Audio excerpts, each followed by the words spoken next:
नमस्कार दोस्तों, स्वागत है आपका अपने YouTube चैनल जीडीपी मैथ्स में।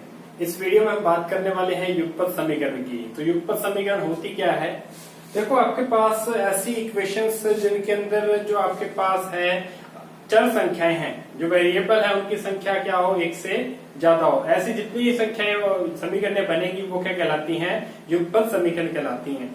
इसके अंदर एक कंडीशन होती है आपके पास कि जितनी आपके पास क्या है चर राशियां हैं, उतनी जितने वेरिएबल्स हैं उतनी ही क्या होंगी, नंबर ऑफ इक्वेशंस होगी, उतनी इक्वेशन को उसको सॉल्व करने के लिए चाहिए। तो देखो, हम जो है युगपत समीकरण के अंदर बात करें, मेनली हमारे पास जो आती है वो 2 वेरिएबल की युगपत समीकरण है। 2 वेरिएबल की समीकरण आएगी, वो रैखिक समीकरण होगी। ये भी हम कह सकते हैं कि रैखिक समीकरण होगी, ये 2 चरों की समीकरण होगी। तो जैसे हम इसके अंदर बात करें ax plus by plus C equal to 0, और दूसरी आपके पास आ जाएगी a2x plus p2y plus c2 equal to 0। इस टाइप से आपके पास क्या है, 2 चर है यहाँ पे x और y, 2 चर थे। इक्वेशन भी कितनी है, 2 है, एक ये रही एक ये रही। दोनों में जो चर होंगे वो समान होंगे, अलग अलग नहीं होंगे। तो ये आपके पास क्या थी, युगपत समीकरण थी। अब क्वेश्चन आता है इनके सॉल्व करने का, इनको जो हमें हल करना है, हल करना ही क्या है इनका महत्वपूर्ण है। देखो, जब हम इसको हल करते हैं तो हल के अंदर हम बात करते हैं कि हल करने की इनकी विधि जो है वो इम्पोर्टेंट होती है। तो पहले आपके पास हल क्या होता है, इनका हल ये होता है कि जो चर आए हैं वो दोनों के ऐसे मान जो दोनों समीकरणों को क्या करें, संतुष्ट करें, वो क्या होता है, इसका हल होता है।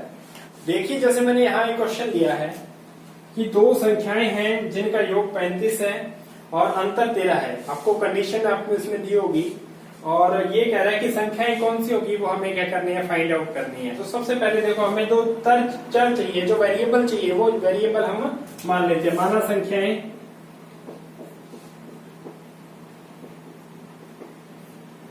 x एंड y, बड़ी कौन सी है वो यहाँ मेंशन कर देते हैं हम, x ग्रेटर देन है y के। क्यों? क्योंकि जब हम समीकरण बनाएंगे तो उनमें ये क्या आते हैं, वैल्यूज काम आती हैं। देखो, योग दे रखा है तो योग में तो कोई दिक्कत नहीं है, x प्लस वाई इक्वल आ गया 35 के। क्लियर? अब दूसरी जो बात हमने लिखी कि दूसरी कंडीशन दे रखी है x माइनस वाई इक्वल कितना है, 13 के, यानी कि बड़ी संख्या में से छोटी संख्या को ही माइनस किया जाता है। जब हम ये मेंशन नहीं करते तो y माइनस एक्स भी तो हो सकता है।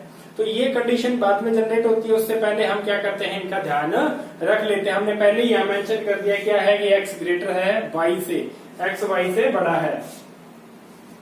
तो यहाँ अब ये दोनों समीकरण आ गई। अब हम इनको क्या करते हैं, सॉल्व करते हैं। सॉल्व कैसे करेंगे कि जो आपके पास क्या है, 2 चर हैं, दोनों चरों में से हम सबसे इजी मेथड है सबसे पहले कि उनके गुणांक विलोपन कर देते हैं। ठीक है, तो यहाँ दोनों के जिसको आपने विलोप करना है उसका गुणांक क्या होगा, समान होगा, बाकी दूसरे की वैल्यू वहां से निकल जाएगी।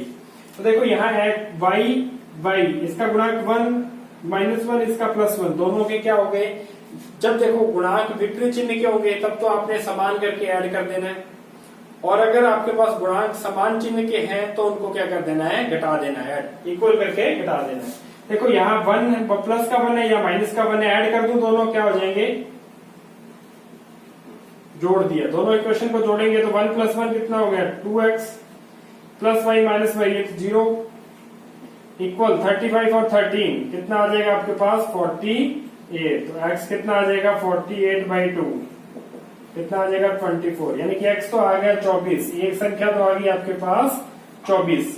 दूसरी संख्या में निकालनी है तो यहाँ पुट कर दो इसमें, x प्लस वाई कितना था, 35 था, y निकालेंगे 35 माइनस एक्स। तो ये जो y की वैल्यू, हम x की वैल्यू जो हमने निकाली है वो यहाँ पे पुट करते हैं। 35 माइनस 24, y की वैल्यू आ जाएगी आपके पास 11। क्लियर? तो y कितना आ गया, 11 आ गया। तो इस टाइप से आपने दोनों ही चरों की, दोनों ही वेरिएबल्स की जो क्या है वैल्यू अपने फाइंड आउट की है। ये दोनों ही इक्वेशन को क्या करते हैं, सेटिस्फाई करते हैं। तो ये इनका क्या कहलाता है, हल कहलाता है।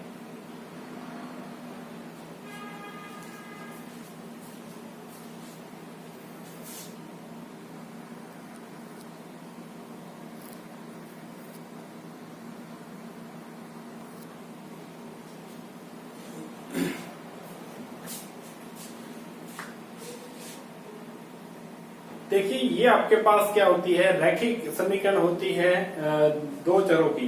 तो इसके अंदर हम जो हल करने की विधियां है उनके नाम अगर देखें तो नाम उनका आपके पास गुणांक विलोपन, इसे इंग्लिश में एलिमिनेशन कहते हैं। गुणांक इक्वल करके क्या कर देते हैं, उनको माइनस कर देते हैं, यानी कि एक चर का क्या कर देते हैं, विलोप कर देते हैं, एलिमिनेट कर देते हैं उसको। दूसरा प्रतिस्थापन, जो अब सब्स्टिट्यूशन होता है कि जो एक चर की वैल्यू जो है वो निकाल के दूसरी समीकरण में पुट करना। तीसरा आता है वज्र, गुणांकों का वज्र गुणा करके हम क्या करते हैं, चरों की वैल्यू निकाली जाती है। लेकिन जो एग्जाम में इंपॉर्टेंट है वो सबसे जल्दी हल होने वाली होती है, वो कौन सी होती है, गुणांक विलोपन होती है। बाकी इन दोनों में टाइम लग जाता है, इसलिए ये ना करें, ज्यादा बेटर है।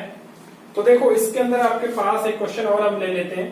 5 वर्ष पूर्व पिता की आयु पुत्र की आयु का 7 गुना थी, 5 वर्ष बाद पिता की आयु पुत्र की आयु का 3 गुना होगी।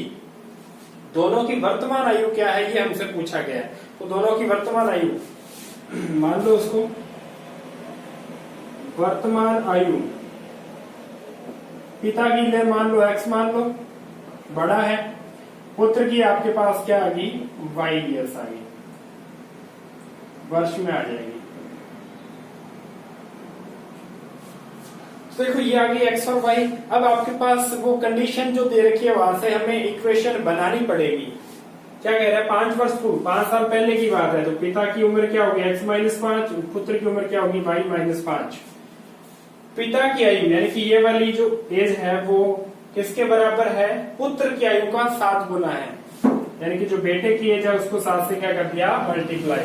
तो इक्वेशन बन जाएगी x - 5 = 7y - 35। दोनों इक्वेशन बना लो, माइनस का 7y -5 प्लस का 35 इक्वल क्या बच गया, 0। तो एक इक्वेशन क्या आ गई आपके पास, x - 7y + 30 इक्वल आ गया आपके पास 0 के। तो ये आ गई आपके पास एक इक्वेशन। दूसरी आपके पास वो कंडीशन क्या कह रहे हैं, 5 साल बाद, यानी कि अब क्या हो जाएगा, ऐड हो जाएगा। तो x + 5 इक्वल है किसके, पुत्र की आयु का कितना होगा, 3 गुना। तो पुत्र की आयु कितनी हो जाएगी, y + 5। अब इसका कितना है, 3 गुने के क्या है, ये बराबर है। तो यहां से हम ये वैल्यू निकालते हैं, +15, ये आ जाएगा x - 3y - 10 = 0।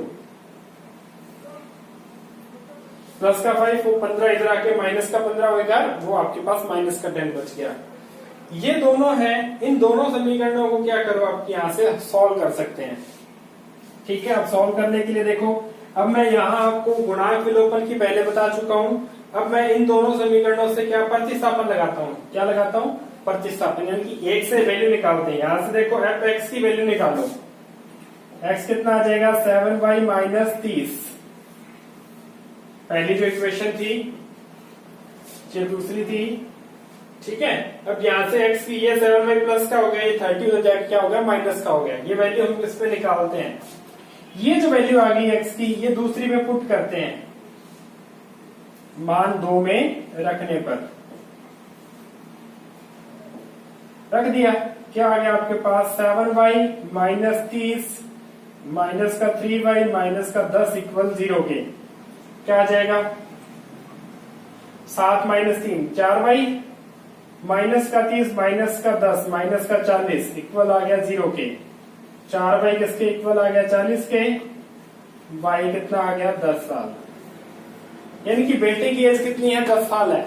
तो बाप की एज कितनी होगी, पिता की उम्र,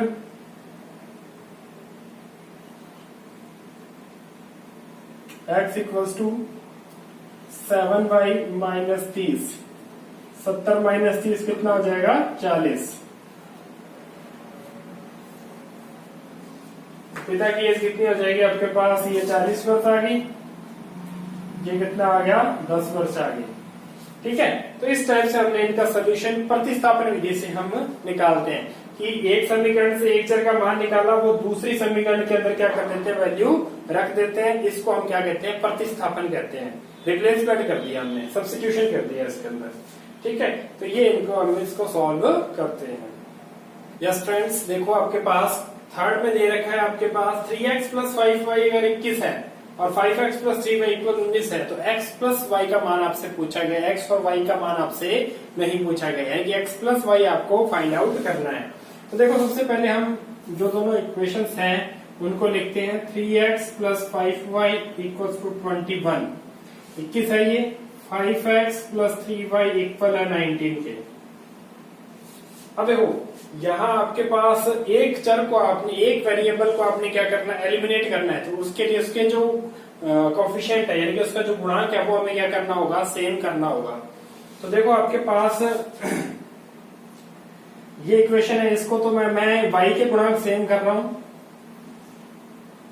और ये आपके पास आ गया 5 से मल्टीप्लाई। देखो 5 3 जा 15 हो गया और 3 5 जा 15 हो गया। होता क्या है, जो इसका गुणांक है वो उसको ऊपर वाले से मल्टीप्लाई और जो ऊपर वाले गुणांक है उसको इससे मल्टीप्लाई करने पे क्या हो जाते हैं, दोनों समान हो जाते हैं।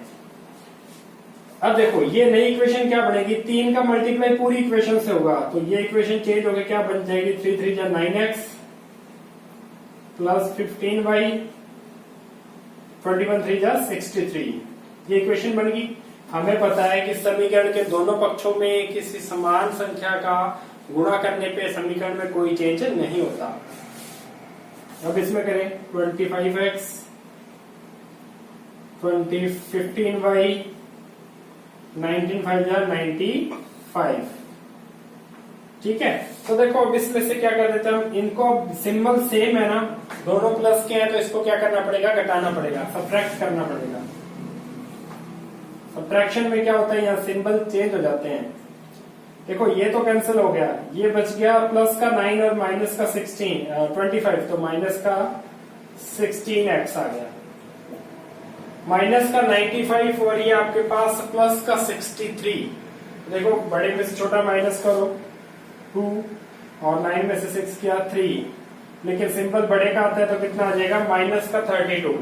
तो अब ये x माइनस 16x की वैल्यू है, तो x की वैल्यू क्या कर दो, डिवाइड कर दो, माइनस 32 डिवाइड बाई माइनस 16 कितना आ जाएगा, माइनस से माइनस कैंसिल हो गया, प्लस का 2, यानी कि x कितना आ गया आपके पास, प्लस का 2 आ गया।